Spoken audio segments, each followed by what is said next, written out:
Hello everyone and welcome back to Disco Elysium. This is going to be episode 4.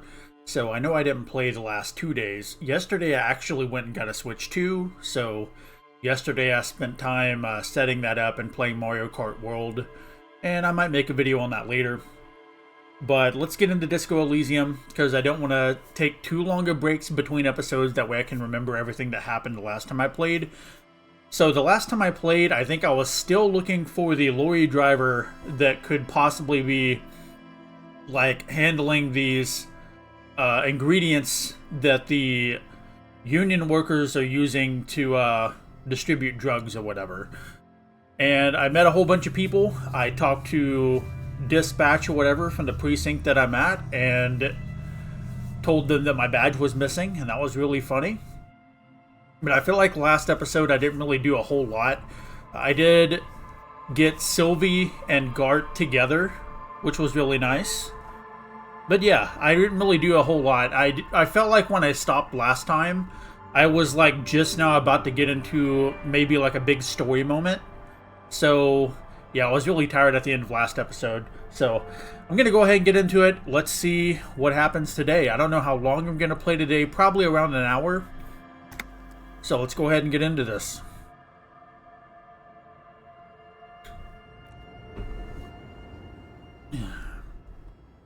So I remember I ended by talking to this old woman right here.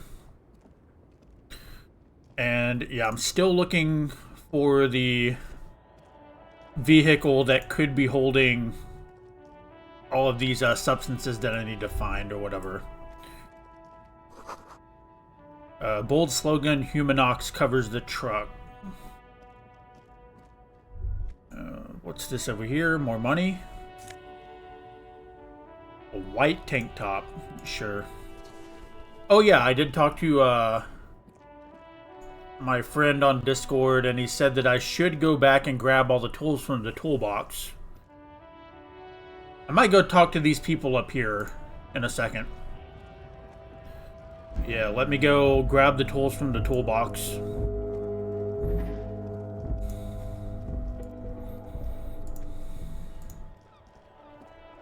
Inside, you see a set of steering levers, a radio microphone, a pull-out toolbox, and a metallic drawer slides out from under. Okay, so I'm going to take the pry bar, the rubber-handled chain inside cutters, and the organized. flashlight. The pry bar feels nice and cold in your hand, heavier than you'd think. Useful for opening all sorts of doors and lids. Now I'm going to take the chain cutters. The handles are long and sleek. Snap, snap, go the cutters in your hand. You can do good work with these. Cut chains, locks, and ropes, especially belts. Okay, and I'm going to take the hand-cranked flashlight. It's robust, weatherproof, and well-made. Police issue, blue. Lets you see things in the dark you would otherwise miss.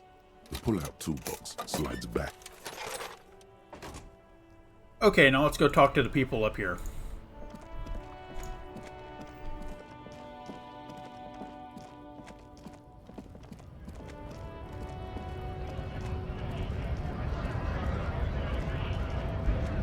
Bastards! We have a right to work! A man yells towards the harbor gates. His voice is the loudest of the lot, and oddly screechy for a man his size. Okay, I'm gonna say what's going on here. Hold up and stay frosty, everyone. Cops are here. The broad-shouldered alpha male turns towards you. He's a full head taller than everybody else here. You here to fuck with us? Beat the honest worker down. I'm gonna say no. Good. We're fighting for a cause here. Right to work! Right to work!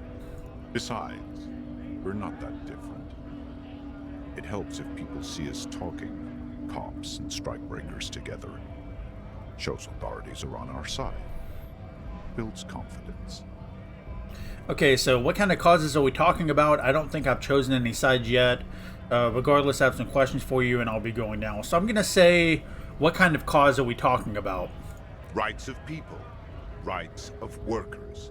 To have gainful employment. To make a salary. And feed their families.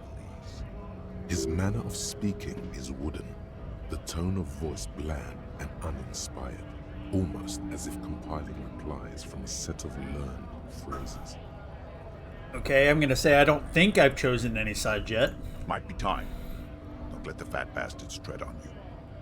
Cops tend to side with the higher-ups, but you're essentially still workers.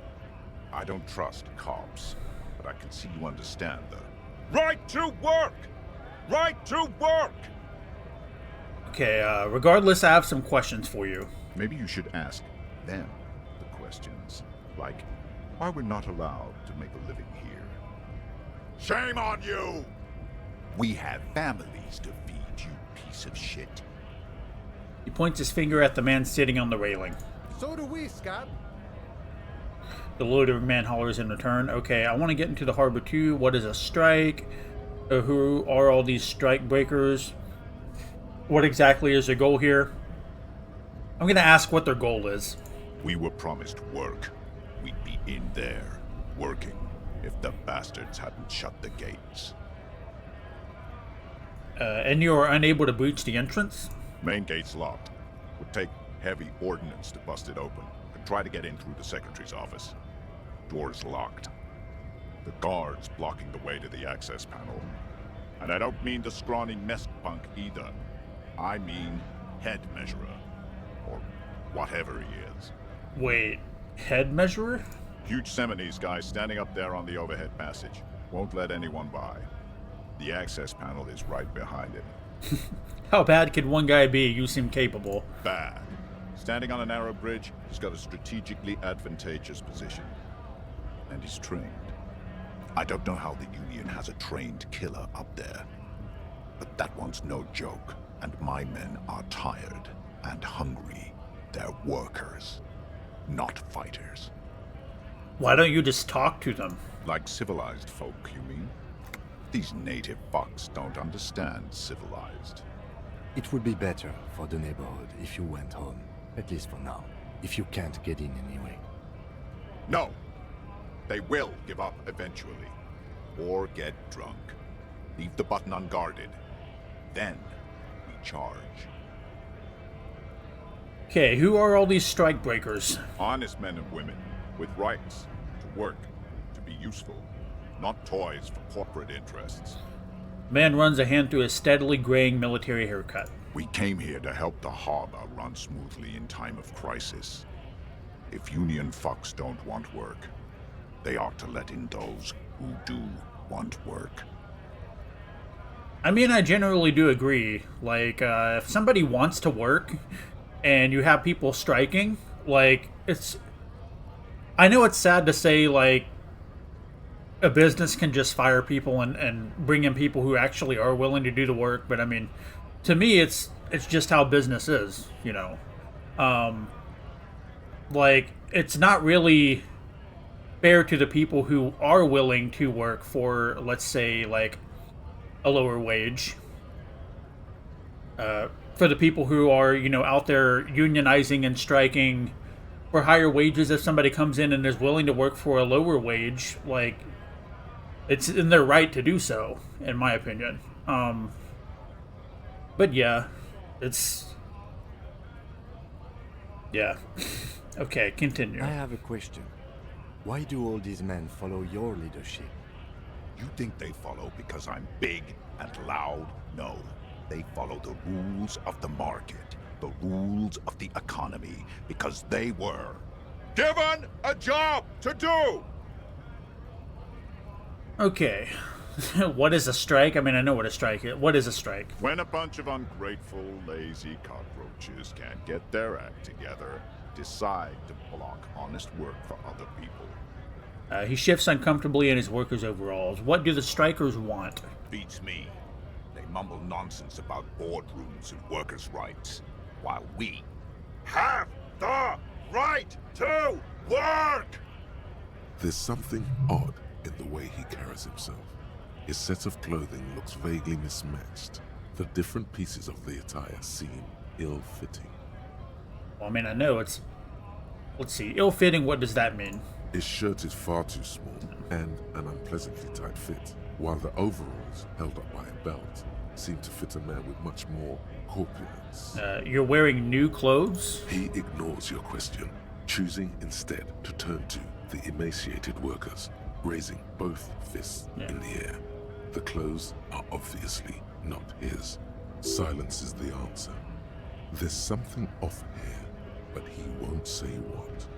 You've been talking to him for quite a while now. Something is off with this guy. Ask him where he's from. Okay. Okay, I gotta ask, where exactly are you from? What's it to you? Deep set suspicion drips from every syllable. Let's see, curiosity, want to figure out the strike mess, routine part of the investigation. I thought you looked real familiar for a second there, so I'm gonna say... let's say curiosity, going to figure out this strike mess. Big mess, caused by union greed. But I only fight for the rights of people.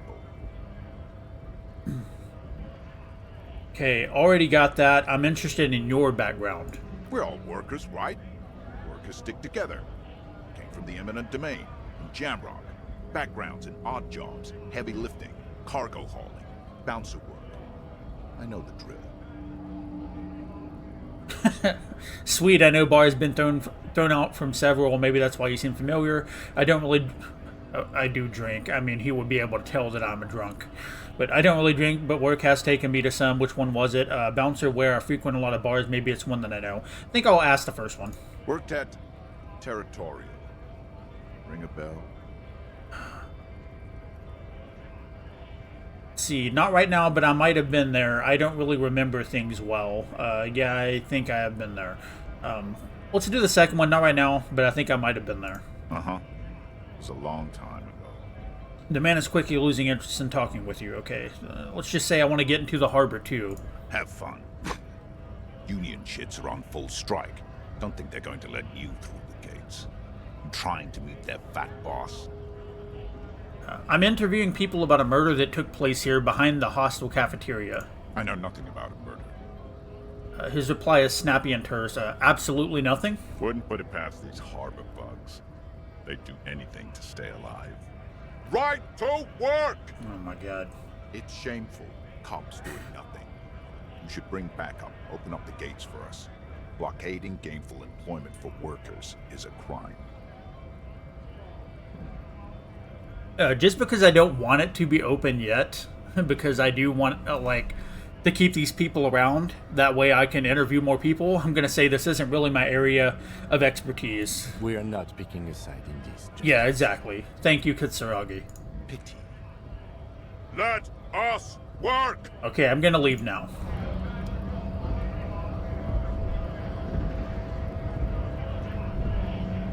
Let's go talk to this guy on the railing over here. Scab? Ask a man with jolly eyes tilting his head. You're hazy on the notion of a scab. Smells like politics, though. Maybe it's got something to do with the flask he reaches for from time to time. What exactly is a scab? A kind of a worm, content with mere survival. They come, they want to do our job for shittier pay, screwing over both themselves and us. Everybody loses. Hold on, where did they all come from? Beats me. Somewhere in the ground, I think. You don't seem to like them much. Gotta be bloody stupid or freaking evil to Scab. Or I guess, scared maybe. But scared of what? Of who? He looks at the mask, squinting his eyes as if he's trying to ascertain what they're scared of. Personally, I'd rather beg than scab. If the gentleman shouting on the street came begging, maybe they'd have gotten something. Okay, have you tried talking to them? We've explained the matters, but they don't listen. This lot would be reasonable and go home if the big guy wasn't riling them up all the time. Big guy. He means the leader of the Scabs. So, yeah, again, when it comes to, union versus people who want to come in and do the work for less pay, I do understand that it does screw over the people that are trying to unionize. It's kind of a tough situation, because sometimes unions, they will ask for, quite frankly, unreasonable demands. And other times I feel like it's just, I don't know, it's one of those situations where it's hard to really pick a good side in this. This is one of those where you kind of have to be personally involved I would think, in order to really be like, one's clearly more ethical than the other, I would think. But yeah, I do love that this game so far does pit you against these kind of moral, ethical dilemmas. And it really makes you think about them in a way that a lot of games don't. I do feel like this game does have a little less nuance in the responses, but I understand that it's there because, like, for the sake of storytelling or choices that kind of have to be more, not necessarily black or white, but I would say it's more black and white or more this and that than the middle, so to speak, when it comes to the responses. But yeah, I do like that this game tackles some pretty realistic subjects when it comes to, you know, things like unionization, workers like this, the people who want to come in and actually work and for less pay. Of course, last episode we had the topic of racism come up. I do think that guy was a little bit cartoonishly racist. I don't really see many of those people in real life. I've only met like one like legitimately overtly racist person in my life. Everybody else has been pretty cool, but yeah, I like that this game handles some pretty serious stuff. Let's see, I'm gonna say I'm not a scab, I'm a cop. I was just messing with you. No one's ever seen a cop scab. Imagine, you cops going on a strike, but then another cop comes in and says, "Let us cop for less money." He chuckles, then realizes. Speaking of, what brings the RCM here? To the Wild North? Come to see the strife? Okay, I've come to Martinez investigating a murder. Definitely going to ask that. Murder, huh? That sounds like a lot of hard work. You'd never see me investigating a murder. Let's see, Whisper, I have no idea what I'm doing. Maybe you want to help me solve it by telling me who did it. It's actually very fun and easy. It's definitely not very fun and easy. Let's just see if he knows anything. So maybe you want to help me solve it by telling me who did it. Of course, Policia. It wasn't me. You can rule me out. Easier that way. He didn't do it. It's the truth.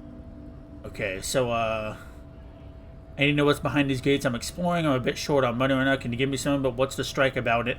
I want to know what the strike is about. I want to know what they're actually demanding. So what's the strike about anyway? You know, serious business. I'm sure the big boss will be glad to tell you. You'll have to ask him first. So you're on strike and you don't even know why? He's a chatty guy. Wants to talk about the strike. Return once you've met the union boss and are on a better footing with the organization. I need to know what's behind these gates I'm exploring. My friend, I respect the right to roam. The open range awaits. He gazes over the roundabout with the glint of longing. Does this mean you can let me through the gate? I don't operate in that capacity. I'm not a granter of passage. The passage grants itself. If it's so simple, why did the scab leader warn you of the guards blocking the way? That's simple. I just walk in. Aye. Walk right past Measurehead and go in. Past Measurehead? Yeah, the 2.5 meter tall Semini supremacist there. Walk right past him. Right. Then press the button to unlock the door. Uh-huh. Then go past him again. Okay. And you enter the arbor through the office. Está. So you're saying it's actually quite difficult. Don't worry, I'm sure it's not completely impossible. For example, you could best Measurehead in a physical confrontation. No, I definitely can't. I did not build my character for that. Or you could convert to a Semini supremacist worldview. Or, maybe it actually is completely impossible. Has any of the scabs tried converting to his worldview? Jean-Luc himself would say the philosophy has proven overly heroic for the scabs to convert to. Not enough intuition. Has anyone here ever bested him in a physical confrontation? Not yet, no. He's incredibly strong. Okay, got it. Another thing. Sure. The man whistles a jaunty tune, the wind rustling his whiskers. I don't want to just go around demanding money from people. Let's try it, though. So, I'm a bit short on money right now. Can you give me some of it? Sure thing, my friend. I can help you out. Oh, okay. Let's try this. The coin narrowly slips by your outstretched Damn. fingers and falls to the ground. Oh, I'm sorry. Didn't mean to throw it like that. It's a thing we harbor folk do, passing around cargo and such. Was not meant as provocation or ridicule. The boyardero stares at you with respect, then gestures towards the trickles of blood adorning your clothes. What? I don't know what that was reading out. I'm gonna say appreciated. Right, always glad to help out the RCM. We're on the same branch, you and I. Humans, I mean, not slithering scabs. Okay, nice talk, gotta get moving.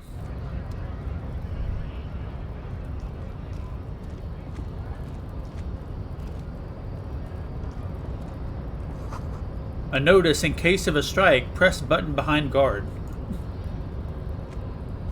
Hermetically sealed door locked by electronic means. Oh, wait. There's no lock picking or door kicking this one. Okay. There any... I guess this is the only guy we can talk to up here. I don't necessarily want to do that yet. I kind of want to go back down and see if there's anybody else I can talk to down here first.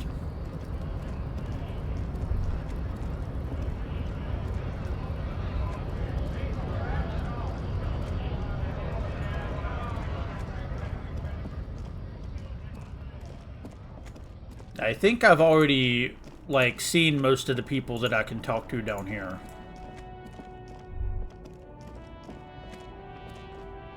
I need to go and talk to him again, I think, because I remember somebody mentioning him. I think that old woman mentioned him, maybe. Let's see if I have any new dialogue with this guy. Now it's turning into a kind of a snow limbo, man. What's on your mind? I heard that one of the drivers is a woman, but I don't think she's here. Do you know of this lady driver? Yeah. I don't want to talk about that. He shifts around suddenly uncomfortable, then looks away. Why? Do you know something? What is it? I don't mean to pry, but I need your help. She may be involved with the drug business. Let's say that second one. Man, I was hoping it isn't going to be her.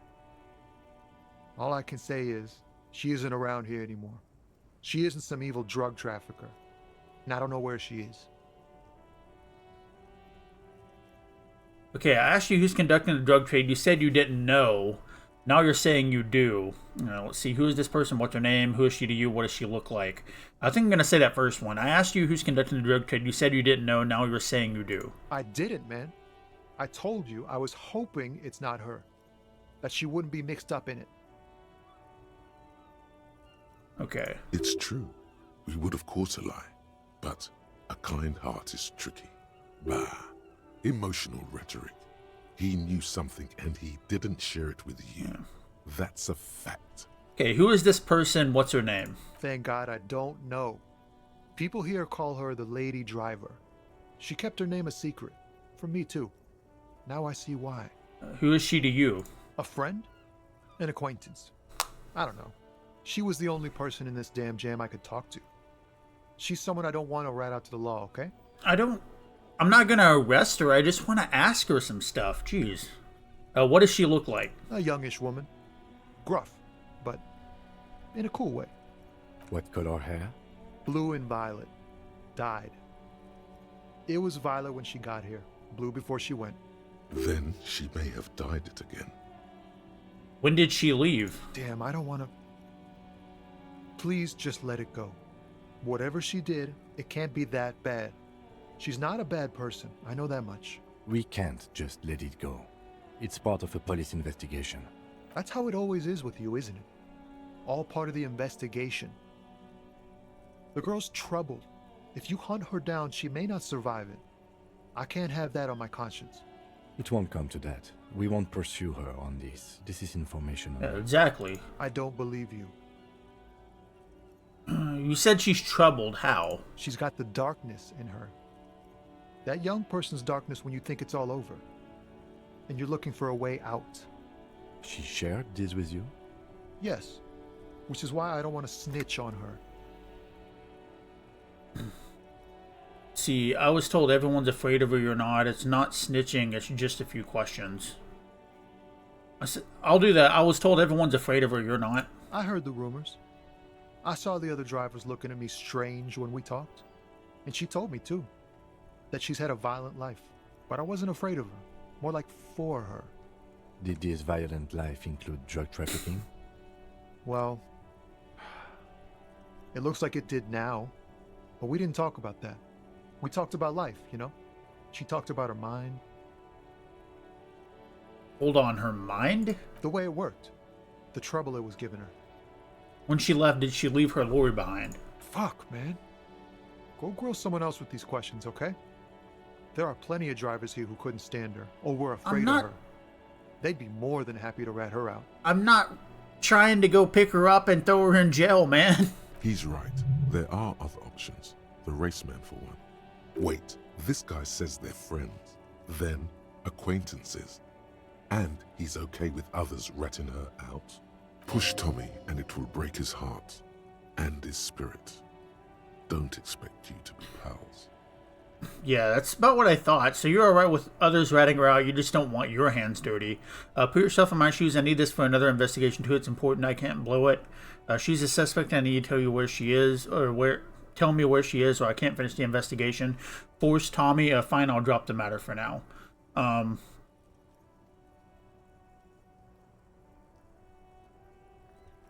gonna say, so you're alright with others ratting her out, you just don't want your hands dirty, because I genuinely feel that way. Fine.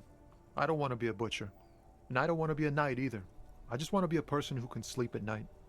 A little fame wouldn't hurt too. Okay, put yourself in my shoes. I need this for another investigation too. It's important. I can't blow it. You're not going to put a bullet in your head if you blow it, are you? Because she's on the edge, man. I don't want to force him. I mean... Fine. She's a suspect. I need you to tell me where she is, or I can't finish the investigation. I thought you were a different kind of cop. Something breaks in him as he stares into your eyes. Where is the lady driver? He takes a keyring from his pocket, then looks at it before giving it to you in silence. The keys to a motor lorry. Pretty complex. Looks like a chain lock. Her lorry's still here. Down past the statue of Philippe. The cabin is green. You can get in there with these. That's all I know. When did she leave? Last Friday. He blinks, his eyes half empty now. See anything else, like where she is now, and why did you have the keys? I'm sorry I had to do this. One more thing about something else. Let's go camp. Okay, I'm going to say, why did you have the keys? She left them to me because she trusted me. So I can get it out of the way when the jam breaks loose. Otherwise... He doesn't finish the sentence. The other drivers would have to tow it or break in to get the machines moving. If they break in, they would find what's hidden inside. Something incriminating. Okay, anything else, like where she is now? No. I don't know. I'm sorry I had to do this. I bet you are.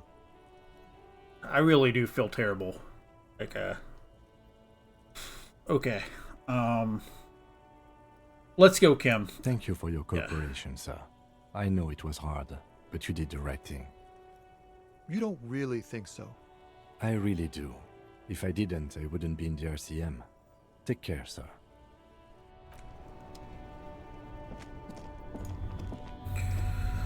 Whew. Okay. I don't feel good about that one, but... Was it this one? This screen found, A to Z, contemporaire, is parked in the shadow of the ruins looming overhead. It's seen better days. This is the one our men pointed to. Okay, I'm gonna unlock the door with a key. You push the key into the lock and turn. It makes a cracking sound. Then the door pops back a few centimeters. You can just... open it. The smell of cigarettes and perfume welcomes you. The cabin inside is plastered with old movie posters. Actresses smile from the walls. There's a radio transmitter in the front and a toolbox tucked under the driver's seat. Some tools lie scattered near the pedals. Okay, let's admire the posters. These are movie posters featuring starlets from long-forgotten films from the 20s, the teens, even the 90s of the last century. One of them particularly catches your eye. A centerfold of an ingenue attached right above the back seat. Of a what? I don't know. Study the centerfold. The actress is draped in a sheath dress, one of her shoulders bared. The faded remains of an autograph run across the poster. She's looking past the camera. This is Tijon, a starlet from the dawn of cinematography, less known for her talent than her tragic, untimely death. What happened to her? She wasted away in a drug den called the Door to the River, not far from here on Boogie Street, a mixture of cocaine and morphine. She was afraid of the world, and the camera, too. Damn. Enough of the posters. The actresses and the rear actor all smile you a warm goodbye. A radio transmitter is attached to the dashboard, and a toolbox sits under the driver's seat. Okay, I'm going to examine the radio. Looks like the frequency dial is absent. It requires a key to work, but the key has been removed, likely by the missing lady driver. Strange. There are so many radio stations saved here. Must be over 100 at least. Okay, what about the Speed Freaks FM? Is it one of the stations, save stations here? Why would anyone need so many stations? Is there anything we can do with the radio? What else is here? Yeah, I think I'm going to tease him about this a little bit. What about the Speed Freaks FM? Is it one of the save stations here? No, that's on 78.9. Raise your eyebrows. What? I happen to have committed the frequency to memory. I have no problem admitting that. Yeah. Okay, why would anyone need so many radio stations? For contacting an entire fleet of lorrymen, for example. This is all shortwave, UW and UKV. Yeah, it's like one of those, like handheld ham radios. Looks like we are dealing with an impressive organizational tool. The nerve center of a huge operation. With quite a range, too. A 20-kilometer radius at least. Perhaps extended by an attachable antenna that's not here right now. Is there anything we can do with the radio? Doesn't look like it. It's completely inoperable without a dial key. What else is here? The smell of 1,000 cigarettes, some dead actresses, and a rusty old toolbox under the seat. I'm gonna check the pedals. You wedge yourself under the steering wheel to get a better look. Seems like the few tools lying around here, a hammer, a pair of pliers, a rusty wrench, have been casually thrown there by the disorganized driver. But one odd detail does catch your eye.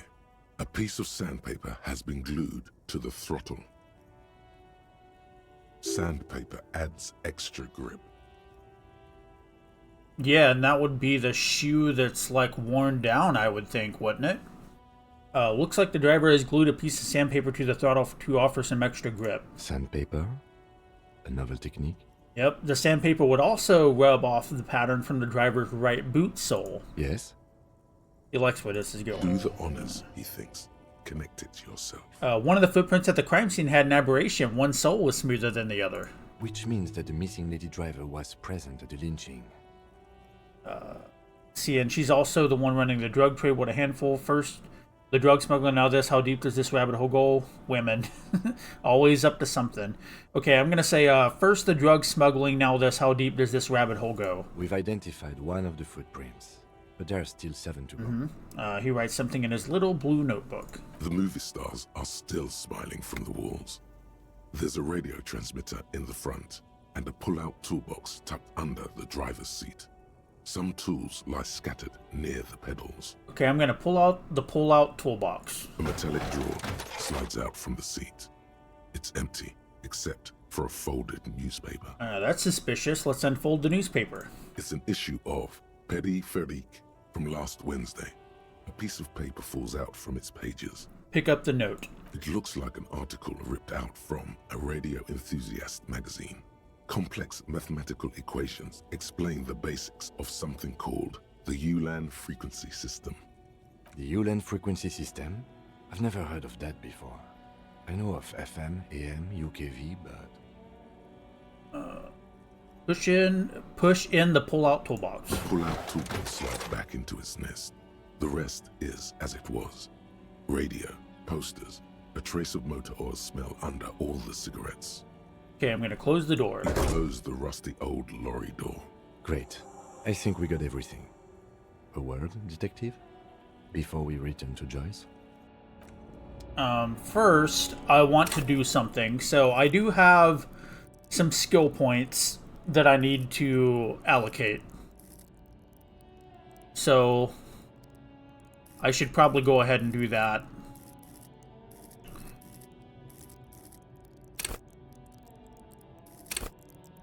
So let's see, do I want to level up my logic? Logic and maybe...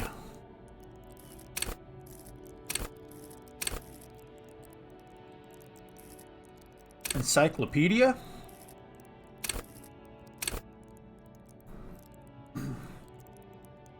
Now, I know my friend said something that all of these have a larger thing you can read in order to get to know what they do better. And these will also influence what dialogue options you have. So let me go through. I'm going to read all of the intellect ones because I'm probably going to try to stay around the intellect like skills right now, and then in the future do more psyche. So let me go ahead and read these. So logic, I think this is what he was talking about, is this right here. Logic urges you to analyze the living daylights out of the case. It enables you to piece evidence together, detect inconsistencies in statements, and impress everyone with your astonishing conclusions. It's the bread and butter of many a detective. At high levels, logic will be able to solve even the most complicated puzzle. You will be very proud and thus susceptible to intellectual flattery. For those blinded by their own brilliance, often miss important clues. With low levels of logic, you're going to have a hard time solving even the simplest puzzle. Even if you find the pieces, good luck putting them together. Let's look at Encyclopedia. Encyclopedia makes you a know-it-all, turning your mind into a database of facts. It enables you to draw on these facts innately, offering a wealth of background knowledge to all things related and unrelated to your case. Who knows when the history of cigarette brands will provide the breakthrough you need to arrest a murderer, or when knowledge of pre-revolutionary guns might save a life. At high levels, Encyclopedia shares this wealth of knowledge to an almost overwhelming degree. It may give you crucial breakthroughs, but it more often will clutter your mind with useless tidbits. With low levels of Encyclopedia, though, you'll be forced to work with only the clues in front of you. Without any background knowledge, copying is going to be tough stuff. Rhetoric. Rhetoric urges you to debate, make intellectual discourse, nitpick, and win, and enables you to break down arguments and hear what people are really saying. You'll spot fallacies as soon as they're used. What exactly did the waiter leave out of their testimony? What was the dancer trying to divert you from? What was that double entendre intended, or did you just get an accidental lead?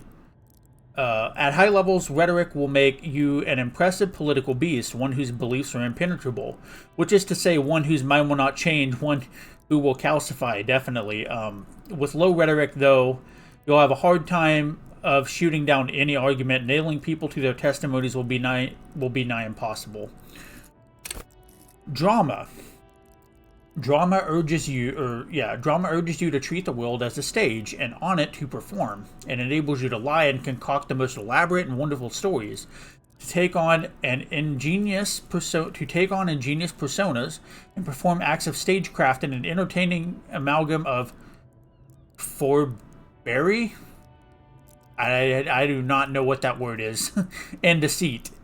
As well, it enables you to see through would-be actors and their false antics. If they lie, you'll know immediately. So, this allows you to catch people with fallacies and as well as lies. Let's see, what exactly did the waiter leave out of their testimony? You'll spot fallacies. What was the dancer trying to divert you from? And then drama will allow you to spot lies, I guess. If they lie, you'll know immediately. At high levels, drama may render you an insufferable thespian, one prone to hysterics and bouts of paranoia. For to know the world is a stage is to know that truth is a vanity. However, with low drama, you cannot lie or discern when others lie. And a cop who can't do either is a cop who's soon going to be lying 6 feet under. Conceptualization. Conceptualization has a special role it wants you to play in this world. Not the role of a cop, but of art cop. It enables you to make fresh associations, to delve into world concepts from Jan Karp's postmodernist carpery to Revachel's arabesque architectural style. I don't even know. And even the concept of hardcore.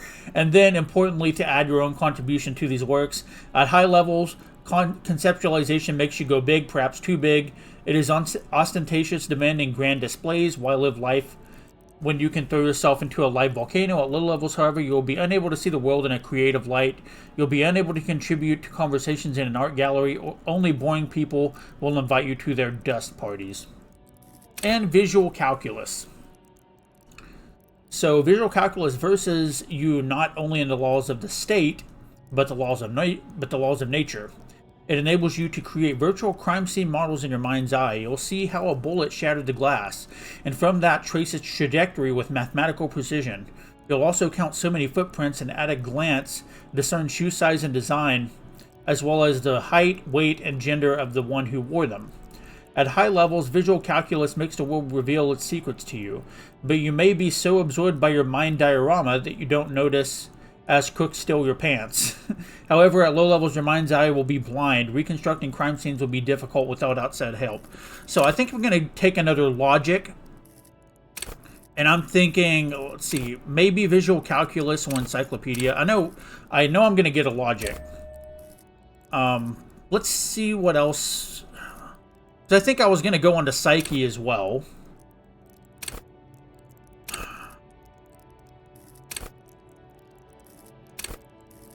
Because I think I do want to have empathy, of course. And of course, empathy is the ability to put yourself in somebody else's shoes. But let's go ahead and read this. Empathy breaks into the souls of others and forces you to feel what's inside.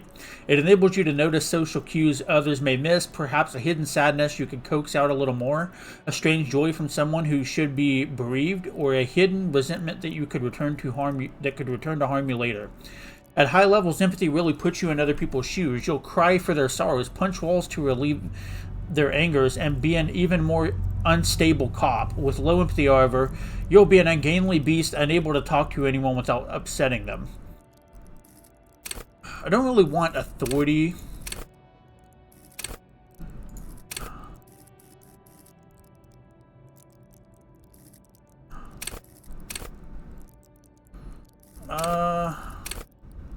Yeah, I'm thinking about getting another level in empathy. Because again, I want to focus more on the social aspect. So yeah, let's go ahead and grab one in empathy. And then let's look right here. We do have clothes and the tools. And I want to see what all I have. So I've already...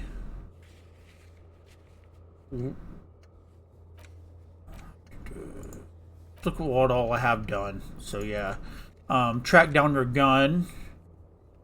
Someone must know something about your lost firearm. Maybe a district authority like someone high up in the Union, or someone local who saw you with it before you passed out, the Whirling's absent bartender. You could also ask the local pawn shop. Explore the Whirling's secret passages. That's the one in the... Wait. Strange doors in the Whirling, no one knows where they lead. Find a way in and see what's hidden there in the hostile cafeteria's forgotten corners. I thought it was the door in the back of the kitchen. Who made the call reporting the crime? Because it wasn't Sylvie. Someone reported the hanging to the RCM. Maybe if you find out who it was, it may shed light on new events. On the events, you have an idea where to start, but the caller could have been anyone. I'm actually thinking it might be the woman that we just talked about, like going through her car and stuff, that supposedly was smuggling the drugs. Joyce's info on lynching. There is something she wants to tell you. You just have to present her with your badge to hear it. Or perhaps if you did her a favor. Yeah, that's what we just did, basically. We need to track down our badge. Pay for the damages at the Whirling and Rags. Inspect the victim's body. Replace the lost ball. Due to some confusion over the game Renee and Gaston were playing, you threw one of their petanque balls far in the sea. The shot was excellent, but now you owe them a ball, or at least similar looking metal sphere. Jam mystery, so I need to go talk to Joyce again. A pissing competition. Apparently there's a pissing match between Precinct 41 and Precinct 57. Ask him about this after the initial inspection of the dead body is done. And then finally find out who is in the Union box. Gart has told you some unruly Union men are gathering in the mess hall of the Willing and Rags. They're not there today, but most likely they'll eventually show up. Keep an eye out for them. So yeah, I think, well, first we have to talk to Kitsuragi, and then we can go back and talk to Joyce. Alright, we've finished here. Let's quickly debrief and go over what we found, so we don't do it in front of the company rep. Okay, seems like something police would do. What do you think of all this, Kim? Honestly, I'm quite worried by what we've seen so far. The evidence seems to point to a rather extensive and well-organized operation. I'm especially intrigued by that radio transmitter, particularly the sheer number of stations it can connect. Looks like this alleged drug trade casts a wide net. This means it's well funded. Technology like that, a major player must be financing it. I'm not sure what the Ulan frequencies are all about, but they may hold some significance. Perhaps it's a better way to connect between fleets while avoiding frequency bleed, or maybe it's used to tap into RCM networks. Let's see. How do you think this is connected to the Union? We didn't find anything conclusive linking them to the smuggling operation. But somehow, I doubt that Evrard Clare would be oblivious to something like this happening right under his nose. My suggestion is, we use it against the Union in any way we can, to our own ends. It's a slippery hill, but we just might be able to pin them down, indirectly.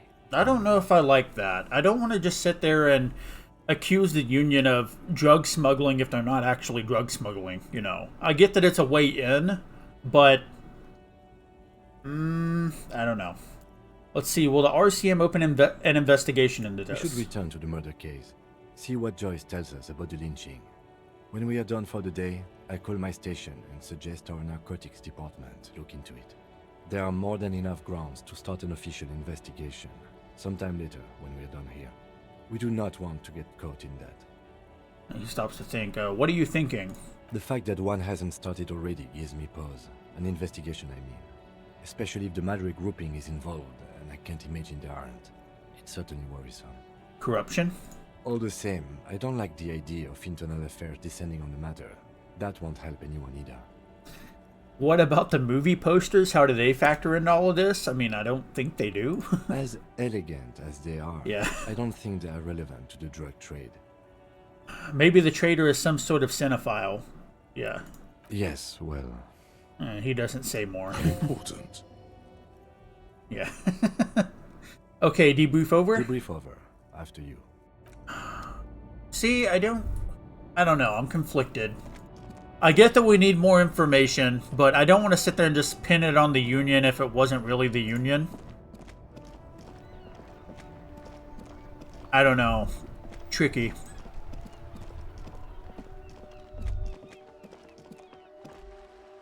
I never actually went in here. Let me go meet this child's mother.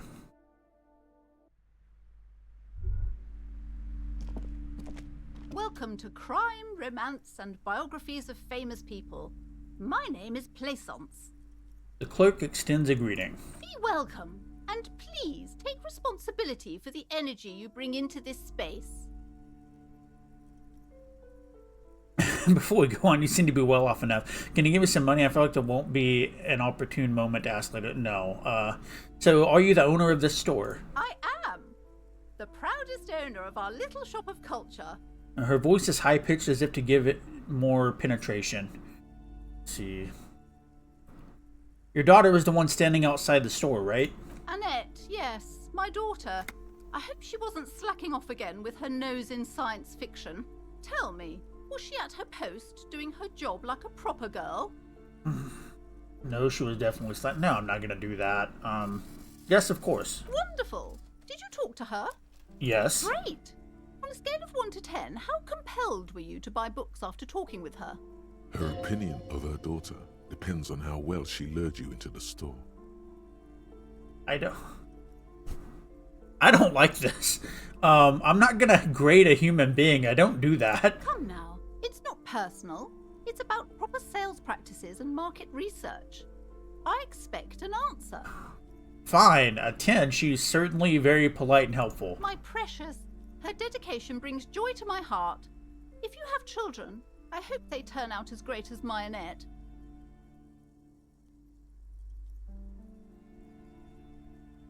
Okay, the way you're handling her strikes me as wrong. Annette is quite the trooper. She's a great value add.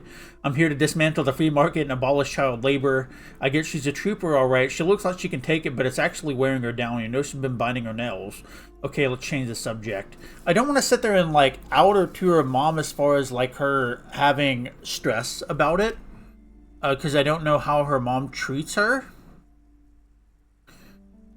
I don't know.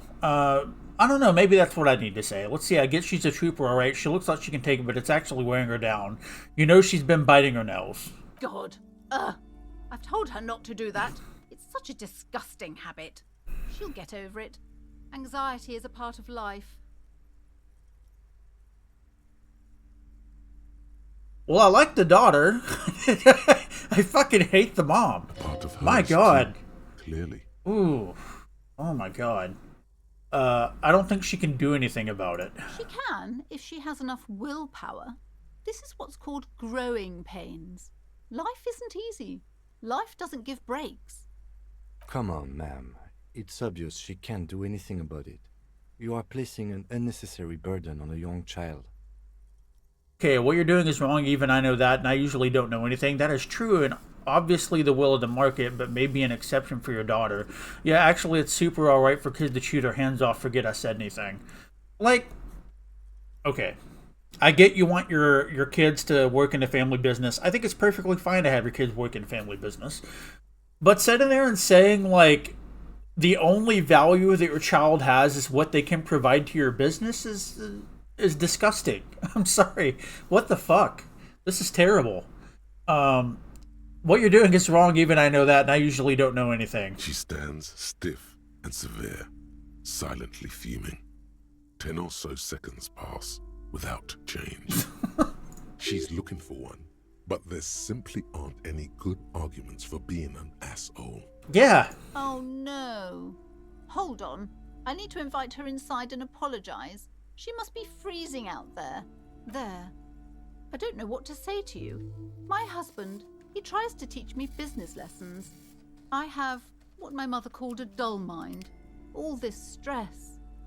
It sounds like both the husband and the mother treat her the way she treats Annette. You're like Annette to your husband and your mother.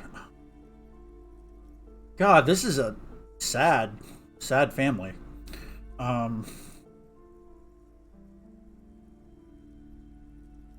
Yeah, I'll say you're like Annette to your husband and your mother. Oh, well, my mother was horrible, of course. Absolutely perverse energies around that person. But my husband... My husband is completely different, of course.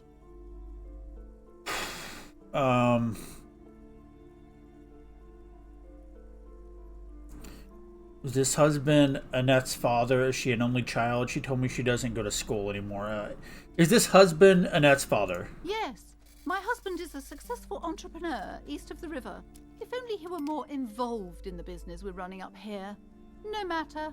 Soon we'll both be off for Grand Couronne.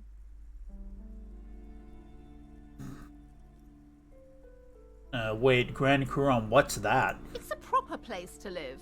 One of the most peaceful neighborhoods east of Jamrock. You may know it for its massive housing projects. Most of the buildings are empty at the moment. It's a great opportunity to get ahead of the crowds. Better times ahead for sure. And your husband's also involved with a bookstore. He made the initial investment. Since then, he's been what you might call a silent partner. Super silent. Yeah. Almost inaudibly so. Is she an only child? Yes, I'm afraid so. A real treat she is. It would be nice if she had... No, we couldn't have afforded more children, really. Not in this economy. A glimmer of sadness blinks through the well-crafted exterior. Why not? We're quite busy people, you know, my husband and I. Quite busy. Children are a lot of work. You don't look like a father, so I don't expect you to understand. I'm sorry. I'm sure you do understand. She told me she doesn't go to school anymore. She's been too busy helping me here. So she studied at home this trimester. This is a temporary solution, of course. I assure you, I of all people understand the importance of education. She will be back in school the moment the store takes off. And hell freezes over? Never mind. It's not a good topic to get into. God, this is rough. Okay. So, I get that the business is failing, or it's not doing well. But my God, I don't know. This is a tough situation, man. I don't like the fact that she's treating her daughter like the only thing that she's good for is bringing in business to the store. But at the same time, you know, if they don't have the store, if it doesn't do well, then they're homeless and they lose their kid anyway, presumably. Really a rock and a hard place here, but I don't know. It just seems like she's not nearly as compassionate as she should be for basically, I don't know. She treats her daughter like shit. Just put it that way. At least from what I'm gathering so far. So let's say, all right, I had something else in mind. Looks aloof. Her features much softer. Occasionally she glances at her daughter's silhouette. What if I want to buy a book? Then why are you talking to me? Everything is on the shelves to browse. Don't you feel compelled to buy anything? See those shelves there? Go. Be drawn. So what type of books do you have? Everything is on the shelves. Take a look yourself. The shelves compel you, don't they? All right, I'll take a look then. She smiles and nods, seemingly relieved. Farewell for now, book peddler. Oof, that conversation was rough. That was rough. Okay. I'm sorry, sir. I can't talk right now. I'm very busy with my homework. I have so much homework now. You just can't win. Out of the rain and into the gutter. Let's see, what are you doing now? What are you missing here? Why does this feel familiar?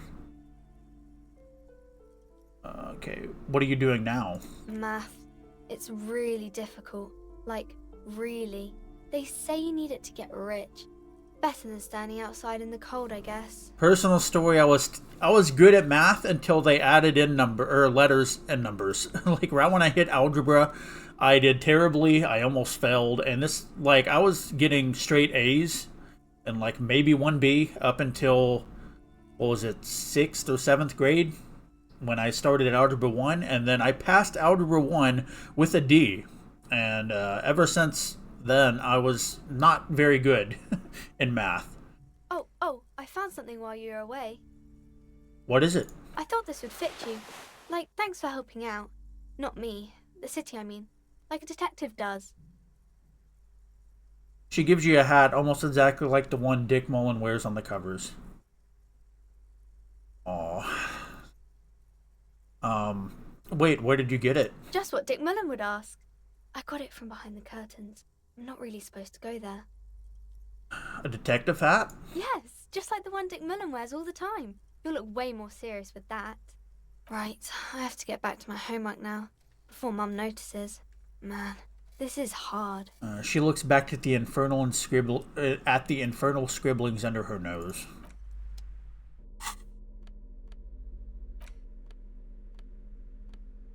Oop.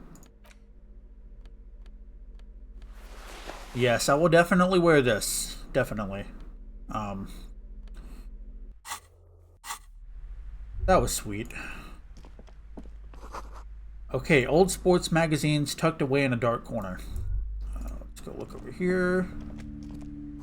The book collects the national recipes of Arda. They are all about lake trout.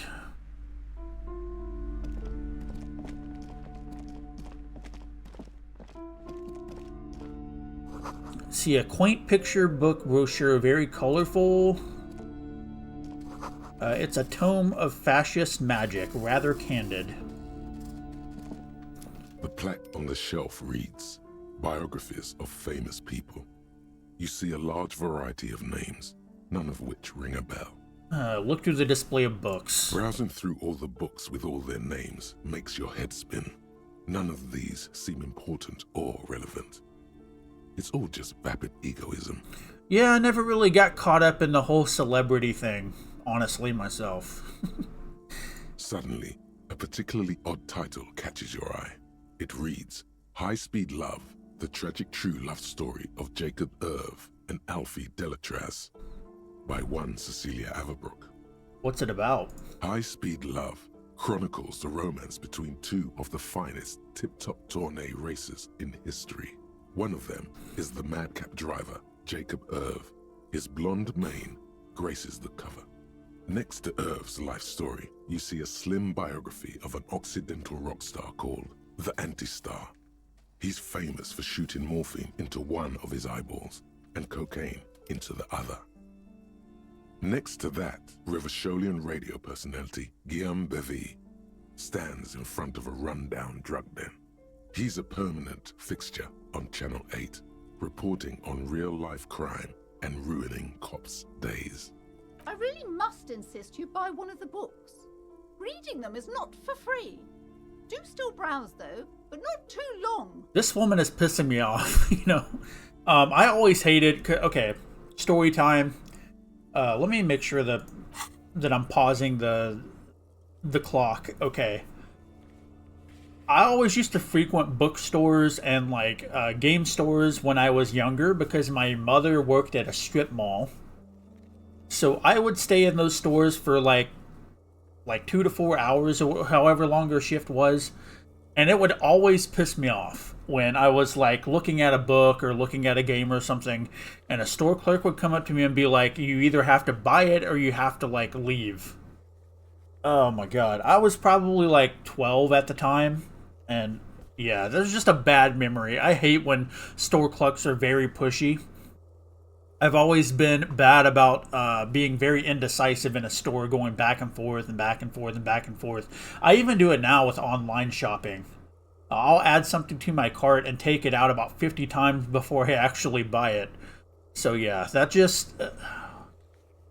I hate to put it this way, but that just triggered me. Okay. I'm sorry, I did not mean to rush you. You are browsing. Go ahead. Take your time. Time is commerce.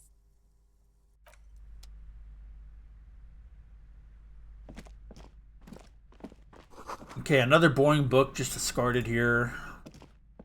This bookstore is not strictly about crime, romance, and biographies of famous people. There's also a wide range of paranatural literature. Look through the shelf here as well. Amidst the various books, you find one written by someone named Matthias W. Dundas. It's about wholeness, unity, balance. These three things are very important to the working class mind. The point of the book, and many others on this shelf, is to give people medicinal advice in situations where they don't have access to paid health services. How does that work? It serves platitudes, while also telling everyone that traditional medicine, the kind people don't have access to, and which costs more than this book, is garbage and would only give you cancer anyway, without even curing your cold or anything. Wholeness, unity, balance, on the other hand, can basically take care of anything. Though it is important to note, when it's up to your mind to heal yourself, then it's because of your mind that you're ill in the first place. Oh man. I really don't like a lot of self-help books and stuff like this. I'm not a very superstitious person. I do like psychology. Like, I love reading Carl Jung. I love reading other, psychoanalytic works. But all this fucking new age, everything starts in the mind and you can just will yourself to be better it's straight bullshit. I hate this kind of stuff. Okay, does the book say anything else? The book features chapters on topics such as how to find magnesium. It even lists plants you can harvest magnesium from. How to continue drinking if you're an alcoholic who has destroyed his liver. And there's even a chapter on the ancient Seraïs tradition of using duck gallbladder preservatives, to treat and prevent sexually transmitted diseases. Pre and post factum apply. Nothing worth buying. This is just mundane garbage. What's even paranatural about this? Okay, I can try to find something truly otherworldly. You sense something ominous Damn it. emanating from the shelf, but it lacks form and substance, and soon enough, you lose track of it. Oh yeah, that's another thing is you can open up like your skill checks again by putting a point into that skill. So if you fail it, you can save your points, and then if you want to redo a skill check, you can do it that way. I might utilize that in the future. Yes? I did not mean to talk to you. Actually, let's see. I want to talk about you. Me? Yes, you. I don't see how my life is pertinent to the investigation. Come on, Lieutenant, open up a little. If you insist. What do you want to know? Tell me a secret about yourself. No. Ask again. Ask again. Your brain sends the signal to your lips, but they refuse the order. Something is paralyzing them. You're pretty sure it has something to do with the lieutenant's eyebrow. It's like you're locked down. What's happening to me? Something the matter, detective? What's going on? It's like you're a puppet in his hands. Yeah, give up. There's nothing you can do. The lieutenant relaxes his eyebrow, and you seem to regain control of yourself. Okay, you're wearing glasses. That's correct. You feel a slight urge to put the lieutenant down for this, but you can't quite muster enough testosterone. I just want to know, like, what causes blindness? I don't know. No, I don't. Glasses are cool, I guess. Just observing. I guess you don't need glasses, then. I actually am wearing glasses. Let's see, you don't look like other people around here. That sounds slightly, how do I put it? I don't know if that's like the way he carries himself, or if it's going to be like, hey, you look foreign, you know? Let's see, do you ever talk with yourself? What do you mean? You know, when you're thinking, do you ever have conversations with, like, your brain? I have no idea what you're talking about. The lieutenant's conceptualization skills must be rather rudimentary. The lieutenant is a police officer of the old school. His concerns are material and extrinsic, but this isn't an old school case. See, I get it, you're one of those old school detectives, so how do you know, tap the side of your head? So you're saying your brain never just chimes in with device or warnings or anything? That's kind of what I'm wondering. So apparently there's people who don't have an inner monologue. And to me that's weird because my brain is constantly, like, just constantly talking to itself. I find it weird that there's people who don't have an inner monologue at all. And there's also some people who are very visual thinkers. There's some people who think strictly in words. The human brain is very weird. So I'm going to say you're saying your brain never just chimes in with advice or warnings or anything. I can't say that it does, no. When I need to think, I just use my notebook. The lieutenant produces his small blue notebook and idly thumbs through a few pages. That's where his conversations with himself take place. We all have our different mediums. His is written. Okay, that's all for now. Good. Let's change the subject. Yeah. Okay, I think I'm going to say this, because I didn't say it the past few episodes, but I just want to let him know that I don't know what's going on necessarily. So I think you should know that I can't remember anything. No response. He just arches his brow. He's having trouble processing it, believing it even. I really don't remember anything. There was drinking involved. Have you tried concentrating on something other than your personal affairs? There is a sudden, harsh edge to his voice, like he's tired of hearing about your personal Ouch. affairs.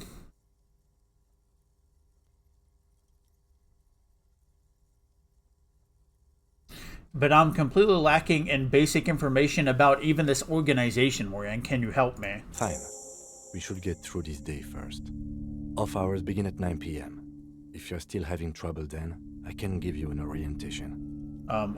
So what should I concentrate on? Try work, the case at hand. It can work miracles. What's wrong with personal affairs? Not a fan. It's just the nature of lieutenancy. The RCM deploys a self-styled structure called the Decomptage as its chain of command. Every lieutenant is responsible for 2 sergeants and 8 officers. That means the average lieutenant has to deal with quite a few personal affairs. Even you know this. I'm afraid this is a medical situation. Really? You look fine to me. I'm talking serious, unbelievable damage here. I saw myself in the mirror and had no idea who I was. Okay, then.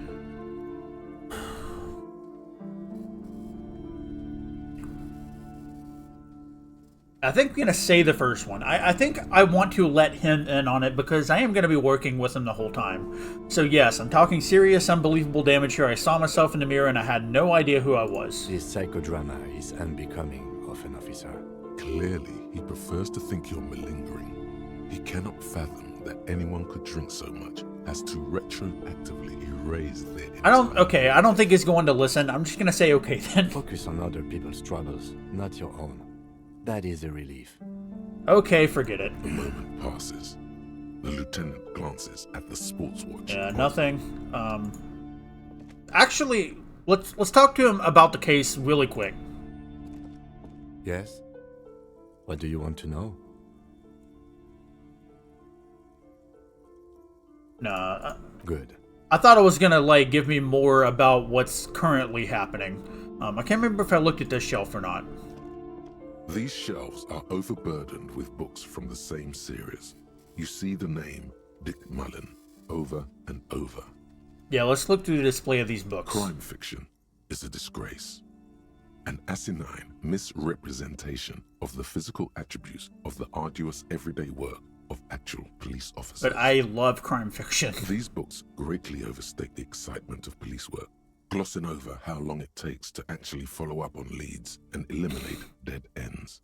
What's more, they completely ignore the psychological hardships of year after year coming into contact with people during the worst days of their lives.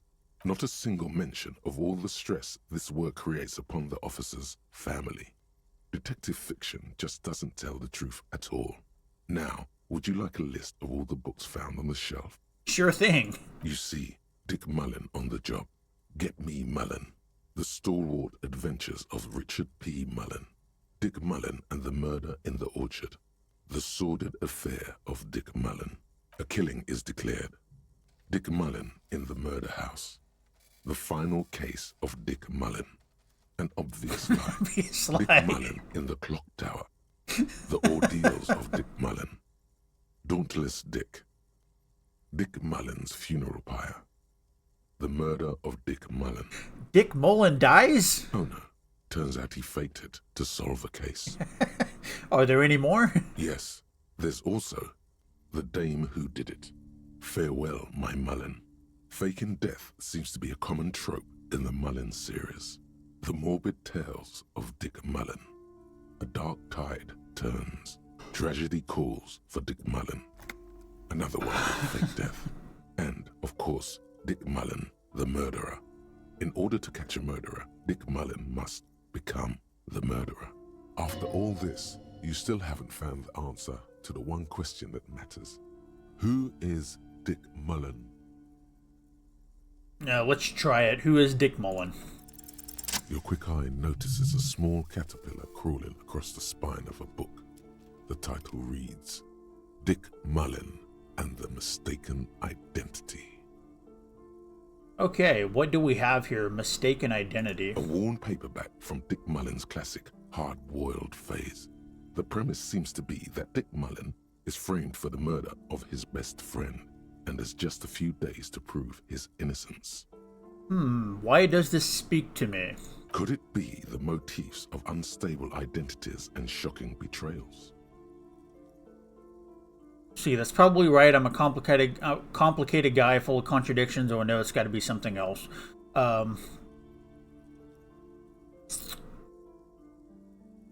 Let's say that's probably right. I'm a complicated guy full of contradictions. Then this is the book for you.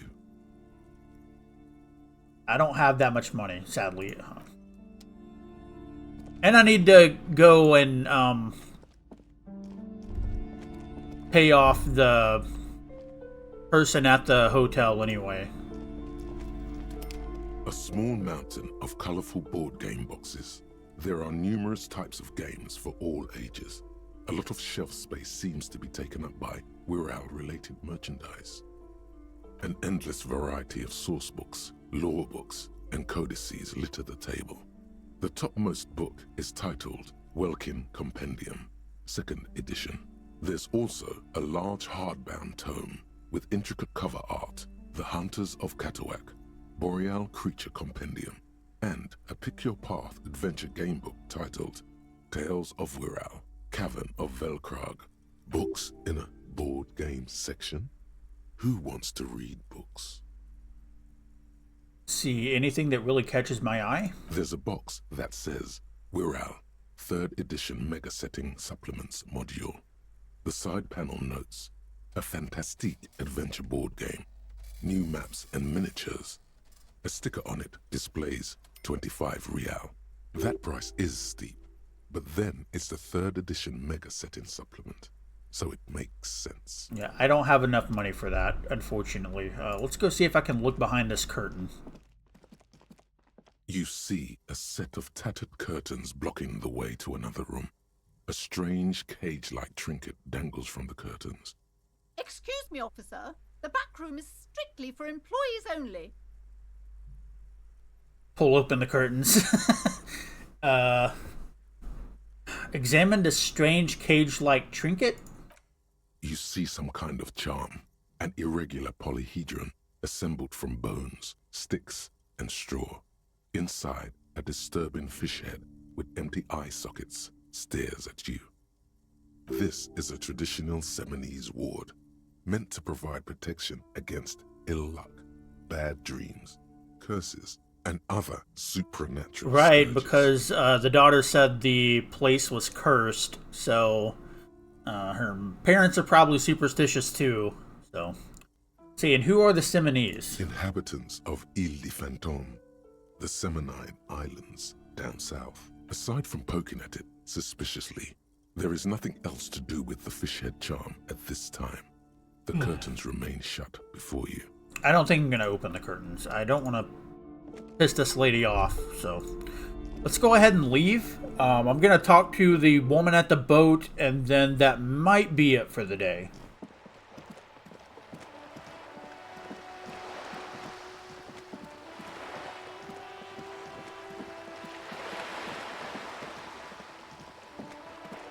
Wait a minute.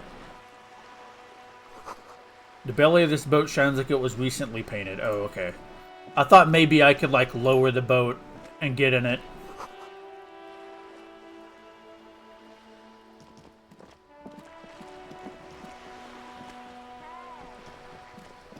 Oh.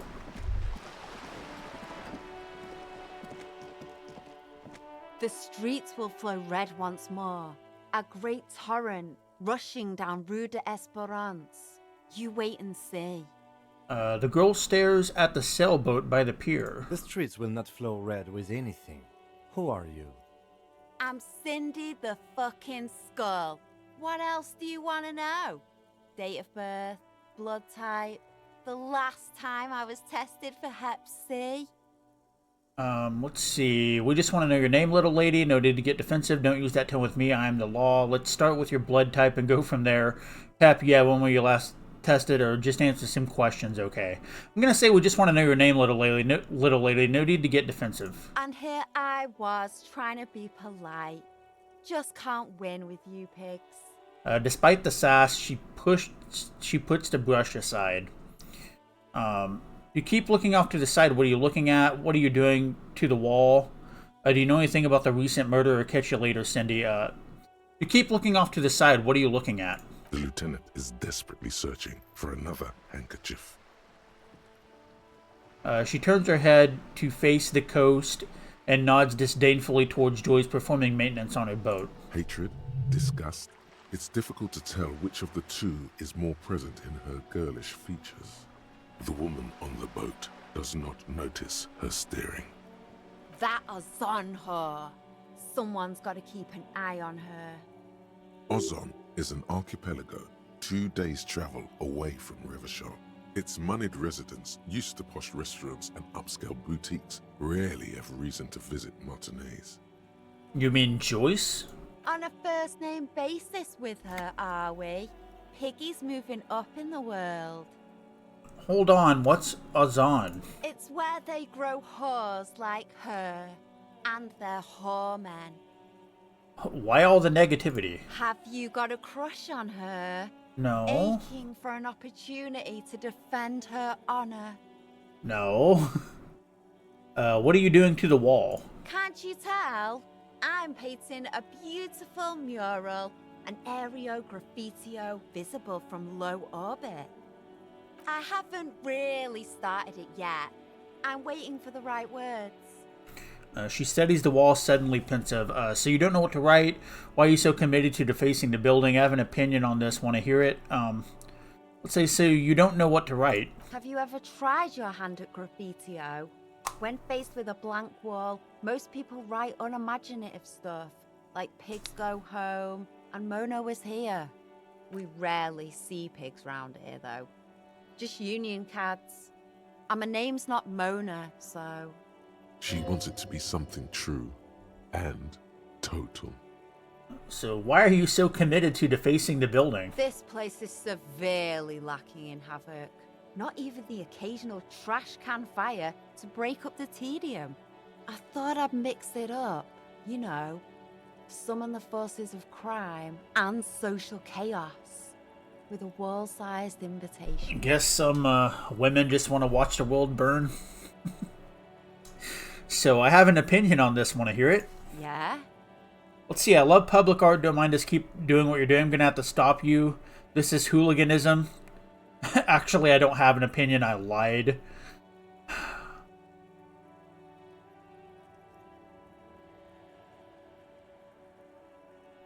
I don't think I want to get in the middle of this, so I don't have an opinion. I lied. Lying is cool, I guess. She absentmindedly paints a red streak on her left cheek. Do you know anything about the recent murder? I ain't no snitch, pigstein. Go forth and forage in someone else's shit. No shortage of squealers in these parts. Actually, there is a shortage of people who talk to us in a normal, calm, informative manner. We weren't put on this earth to make your life pleasant, fucko. Catch you later, Cindy. Watch your back, ungulate. You've got eyes on you. I almost want to say that that's the girl that was in the lorry that we found the possible like connection to the drugs, maybe. Because she is very standoffish, and I could see why all the other people would be wary of her. Let's see, what does that say? It looks like there was more construction here once, decades ago. So let's go talk to Joyce. Wait, what's this over here? Is it more money? No, it is magnesium. Sure. Now let's go talk to Joyce. You're back. Good. What can I help you with? You seem rich. Can I have some money? Actually, I think we're going to ask this woman that. Is what you want to say, but it isn't that easy, is it? What? Why not? Look at that lady. Take a gander. What? Squint your eyes, bub. What nice fabrics. Why, yes.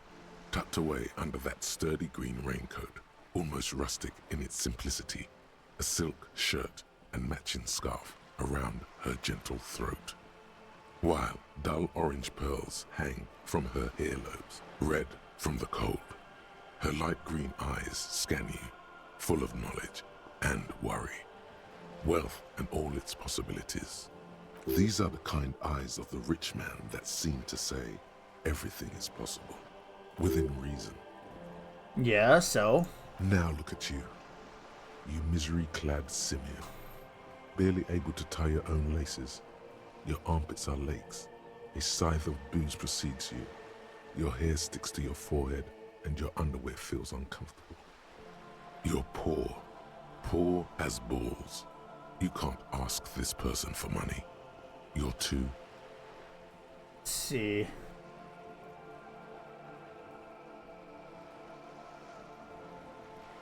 Ashamed? I'm not ashamed. What is this feeling? I've never felt it before.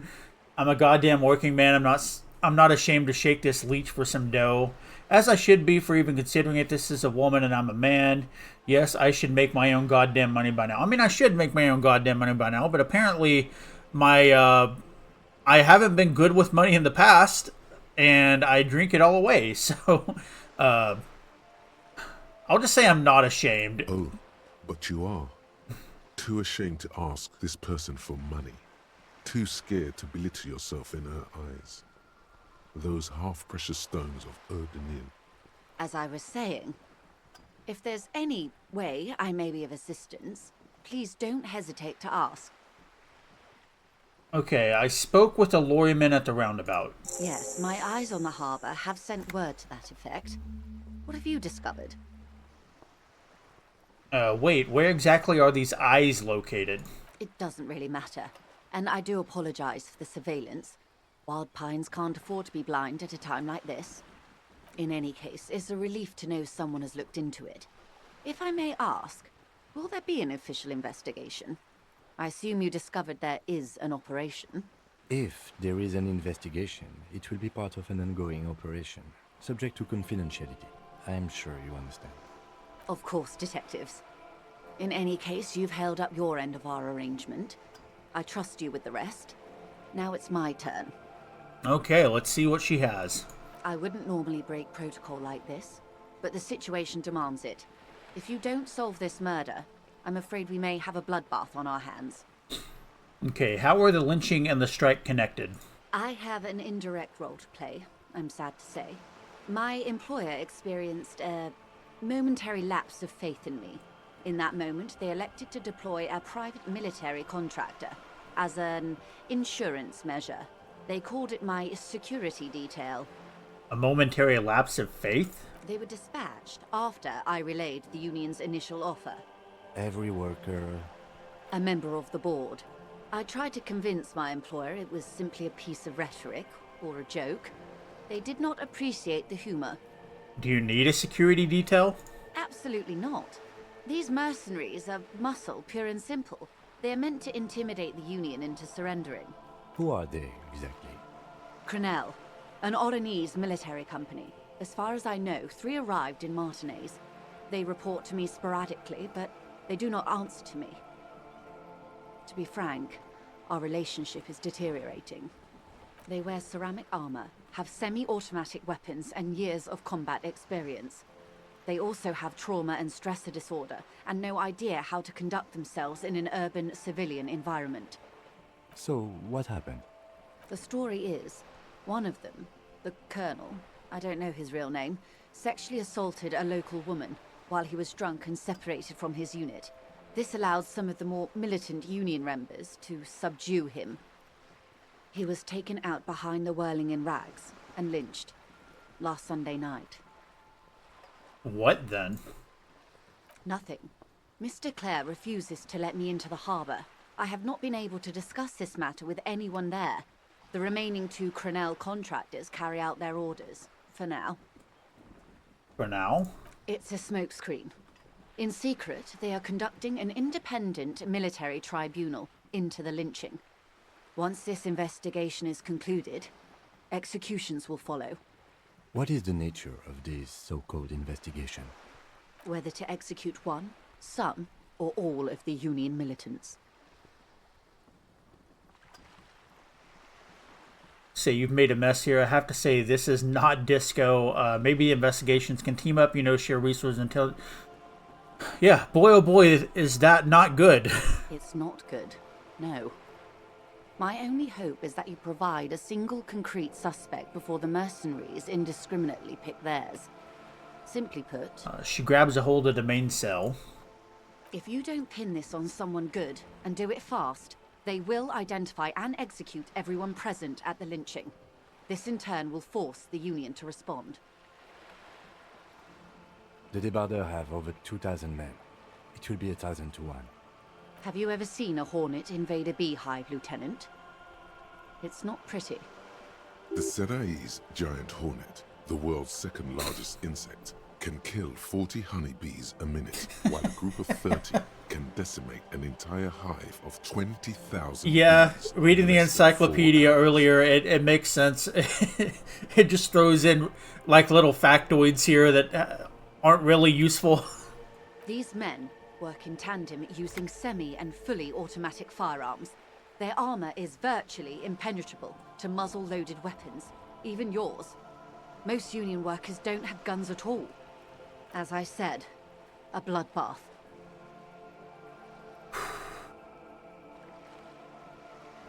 Okay, I can't see it happen. Too many things would have to go wrong first. Isn't this a pretty bleak scenario describing? I think the confrontation is inevitable.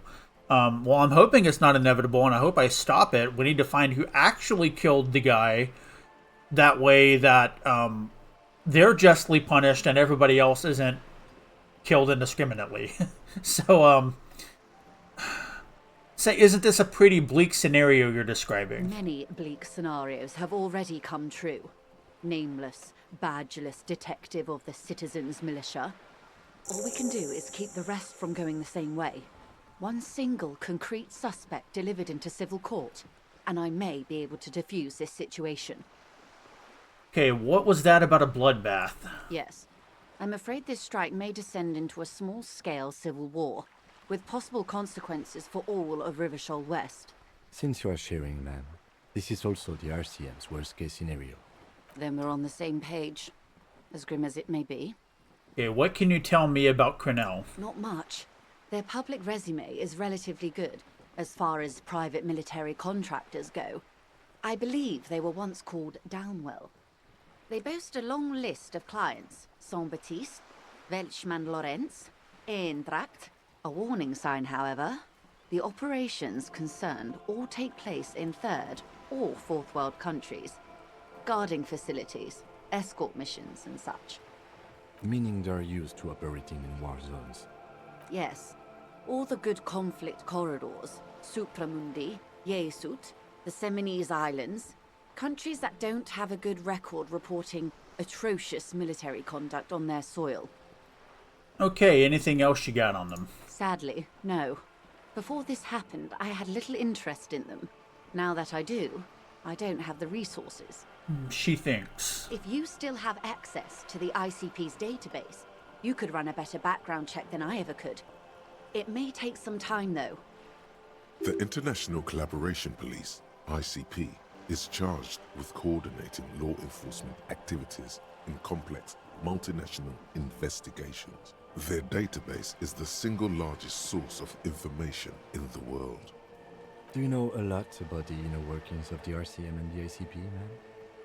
In my line of work, it pays to do your research. I was prepared to deal with the RCM. I did not think I'd be dealing with a group like Crenell. Could you contact the company, tell them to call it off? I have. And they will. However, these orders take time to reach what is basically a rogue unit out in the field here. Until they do, it's all on us. She's being truthful. She is pressing them as hard as she can. You said the deceased assaulted a woman. Or he didn't. This is information passed on to me from some teenagers loitering around the canal. I cannot testify by it.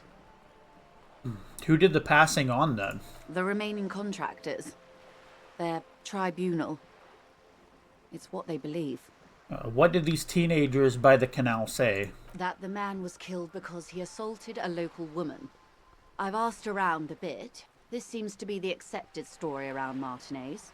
The lieutenant consults his notebook, his eyebrows knitted in concentration. Odd. We haven't heard any reports about an assault in connection with the lynching. Where did it take place? And when? Yeah, that's what I want to know. Last Sunday night, at the Whirling in Rags, the hostel by the gates. Supposedly, the colonel was drunk, maybe on narcotics too.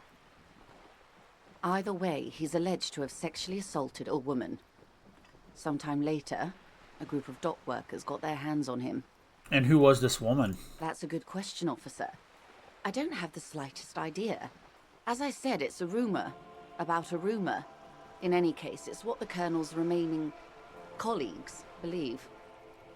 You'll meet her soon enough, you feel. Okay. This Colonel, the one who was hanged, did you know him? If you mean did I see him alive? Yes. But I did not know him. His name was... Lely. His service name. A nom de guerre, most likely. He wouldn't divulge his full name. Only one of them did. A bad sign if there ever was one. Tell me about the others first. One is a man. Corty, they call him. A nickname as well. The other a woman. Phyllis DePaul. Corty is the gunner, I believe. DePaul is a radio operator. Now that I'm thinking about it, that one guy that was, like, protesting or yelling in front of the closed gate could be one of these people, because he looked ex-military, so that would make sense. So, Corty and Phyllis DePaul. What would you say was his eye color, the deceased's? She closes her eyes, trying to picture the man's face, then shakes her head. I can't remember. There's a pang of regret in her voice. The lieutenant was testing her, asking a small detail first to see if she knew him better than she let on. She passed. That's all right, man. Anything else? Nationality? What would you say was his age? He was 40. Or 50. It's hard to say which. He had a combat injury on his lower jaw. It made it difficult to estimate his age, or gauge his facial expressions. What else? Nationality? Accent? He was, Occidental, I think. Light brown hair, a mixed accent, Oranese, or Messinian, maybe. His injury gave him an accent all his own. In a way, it was humanizing. He had to learn to speak through it. Through the injury. That's all I know, I guess. I only met him once. Okay, where are the remaining 2 Mercs now? They've gone to ground, as it were. I don't recommend seeking them out. For one, they're almost certainly armed to the teeth. They don't have the same respect for the Revachol citizens' militia as I do. To put it bluntly, they think you're vigilantes. Ghetto savages. It will not be a fruitful meeting. Let's see, we still need to know where they are. Yeah, we do. You're likely to run into them eventually. When that happens, I'll be in a better position to mediate if I don't appear involved. Okay, so... where are these mercenaries? I can do a logic check. One is obviously the Scab Yep. leader at the harbor gates. The one chanting the idiotic slogans. He's barely maintaining his disguise. I'm glad I logic through that before the game did. I mean, it was pretty easy to tell, but... The other has a vantage point in a building south of the roundabout. They were keeping tabs on you while you were canvassing the lorry drivers. Okay, so one must be the goon in ill-fitting work clothes by the harbor gates, the Scab leader. That may be so. I still hope you heed my advice. There's no need to kick the hornet's nest. For all your talk of averting this catastrophe, the situation at the gate is a border keg. Does this not bother you? Of course it bothers me, Lieutenant. But my hands are tied. How would my employer react if it appeared I were intervening on behalf of the Union? Your concern may be appearances. Ours is keeping the peace. Okay, one is probably in a building overlooking the roundabout. Would afford a good vantage point. In any case, it's practically inaccessible. Where is your radio for contacting them, if I may ask? Do you have an earpiece? Heavens no. I'm not an undercover agent. There's a short wave at the ship's wheel. She nods towards the sloop's cabin. Okay, so I had another question for you. I can answer it better. How much time do we have? Until the executions start? Truthfully, I don't know. It depends on their progress identifying the members of the lynch mob, and their impatience. They don't report their progress to you? Not on this matter. I'm afraid they consider this a personal initiative. Okay, there was a brief silent seagull squawk over the bay. It's a matter of days, not weeks. Okay, that's enough for now. I am sorry to have been the bearer of bad news. If there is anything else I can help you with, please ask. Okay, I'm gonna save it, and I think that's gonna be it for today, but... Wow. Okay, so that just opened up the case a lot more. So this company sends in basically mercenaries to shut down this union or bully them into stop unionizing, basically. This woman was a go-between. Joyce wasn't her name, was a go-between, went to the union and then went back to the company and was like, here's their demands. Obviously those demands are kind of, ridiculous, so I guess the company thought she was too much on the side of the union, so they sent in mercenaries. One of the mercenaries decides to sexually assault a woman and then ends up getting killed by a mob of the union who found out about it. And now we're trying to stop a bloodbath from happening, where the 2 remaining mercenaries will go in and just start murdering the union members indiscriminately. And you can see that that one guy is trying to bring up some, agitate the other people around to get through to the union, I guess, to get them to open the gate. Yeah, this just opened up a lot more. I'm going to have to think on this some before I play it next time. But yeah, I think I did quite a bit this time. It was a good episode. And yeah, again, this game continues to be really interesting. Lots of moral, ethical questions in here. I feel like I might not have explained my positions as well this episode, but it was a lot to think about. That's what I like about this game, is it throws you into all of these very conflicting circumstances. Like the one girl outside of the bookstore. Obviously, I don't want her to miss on her school studies because she's having to sit there and run the family business. But at the same time, I understand that the family business is important, and if they don't have the family business, then, everything's screwed up. So it's kind of a rock and a hard place. Now, that being said, that woman was insufferable. I really did not like that little girl's mother at all. So, yeah. Good episode, and really looking forward to next time. So let me know what you think in the comments down below. Like the video if you liked the video, dislike the video if you disliked the video, subscribe to the channel to see more Disco Elysium, and I will see you guys in the next video.